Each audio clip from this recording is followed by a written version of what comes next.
अपनी जीत पर तू इतना गुमान ना कर, क्योंकि जितने चर्चे तेरी जीत के हैं, तेरे कमबैक करने के हैं, तेरे मैच जीतने के हैं, तेरे क्वालिफायर करने के हैं, या फिर तेरी ऑरेंज कैप हासिल करने के हैं, उससे कहीं ज़्यादा चर्चे आंखों को नम करने वाले मेरी विदाई के हैं।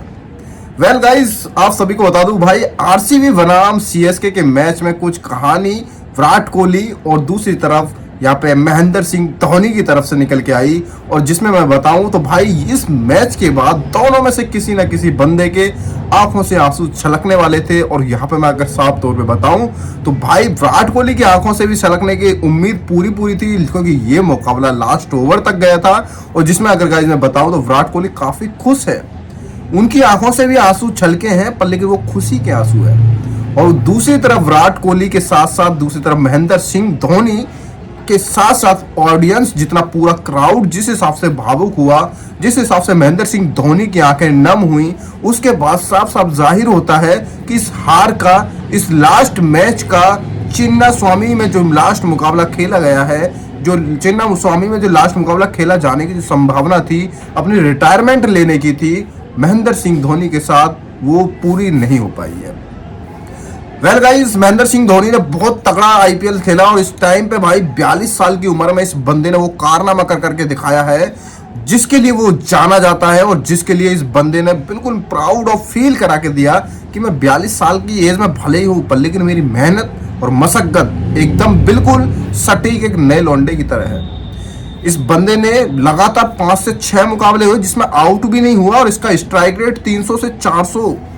का स्ट्राइक रेट था। उसके बावजूद इसने घूम घूम के 360 लगा के भाई छक्के तक जड़ के दिए। और विराट कोहली ने इस मैच को काफी तरीके से अगर देखा जाए तो लास्ट मुकाबला जब क्वालिफायर का था तो उस मुकाबले में 218 रन चाहिए थे बाबू, 218 रन चाहिए थे, जिसमें से 18 तारीख को ये मुकाबला था। विराट कोहली की जर्सी का नंबर 18 था, और 18 मई को ये मुकाबला होना था, जिसमें 18 रन से ये जीतना था, 18 ओवर में जीतना था, और 218 रन का टारगेट था। यहाँ पे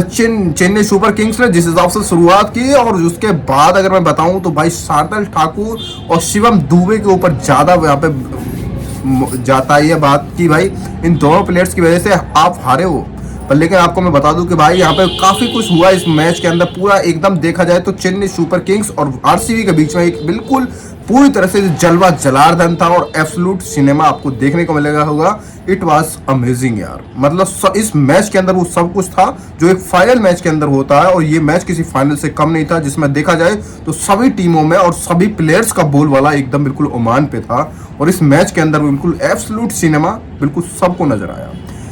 एक तरफ आरसीबी के फैंस और दूसरी तरफ चेन्नई सुपर किंग्स के फैन, और दोनों के बीच में एकदम दरकरार काफी तगड़ा भयानक देखने का मंजर था, जिसमें एक तरफ भावुकता थी तो दूसरी तरफ प्रसन्नता उससे भी कहीं ज्यादा अधिक थी। सब लोगों का मानना था कि भैया चेन्नई सुपर किंग्स भले ही भैया, मतलब किस पक्ष में बोले हम, आरसीबी के पक्ष में बोले, दूसरी तरफ विराट खड़ा है, और दूसरे पक्ष में चेन्नई सुपर किंग, जहां पे हमारे महेंद्र सिंह धोनी बाबू खड़े जो कि रिटायरमेंट के पद पे हैं। इस बंदे को रिटायरमेंट जो मिलनी चाहिए थी वो कुछ अलग हटके मिलनी चाहिए थी। इस तरह से तो बिल्कुल भी हमने नहीं सोचा था कि भैया चिन्ना स्वामी में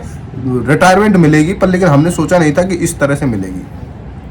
वेल गाइस, 2024 के बाद 2023 की अगर मैं बात करूं तो 2023 में विराट कोहली का वो समय था जिसमें भाई विराट कोहली यहाँ पे धोनी के लिए वो समय था जिसमें धोनी की चेन्नई सुपर किंग्स टीम जीती थी, और धोनी ने बखूबी रूप से उसमें अपना जो पूरी तरह से बलिदान था वो झोंक दिया था, और उसके बाद चेन्नई सुपर किंग्स जीत जाती है। और कहीं ना कहीं अगर गाइस मैं बताऊं तो भाई वो एक बेस्ट मौका था जिस टाइम पे भाई इनको मेरे हिसाब से संन्यास लेना चाहिए था। पर लेकिन इसके बाद में 2024 में आरसीबी के अगेंस्ट में आती है टीम, और क्वालिफायर के लिए भैया मुकाबला होता है, टॉप 4 की लिस्ट चुनी जानी होती है उस टाइम पे भाई। जिस हिसाब से ये मुकाबला चला, उसके बाद में गाइस चेन्नई सुपर किंग्स को आरसीबी टीम ने पूरी तरह से चारों खाने चित्त करके इस मैच को अपने नाम किया, और उसके बाद डायरेक्टली सीधी एंट्री मारते प्लेऑफ्स के अंदर, और डायरेक्टली आरसीबी टीम इस टाइम पे विनिंग करके भैया चौथे पायदान पे प्लेऑफ्स में फाइनल की रेस के लिए दमदार आगे खड़ी हो चुकी है गाइस। मैं मिलता हूं आपको नेक्स्ट वीडियो में, तब तक take care, bye bye guys.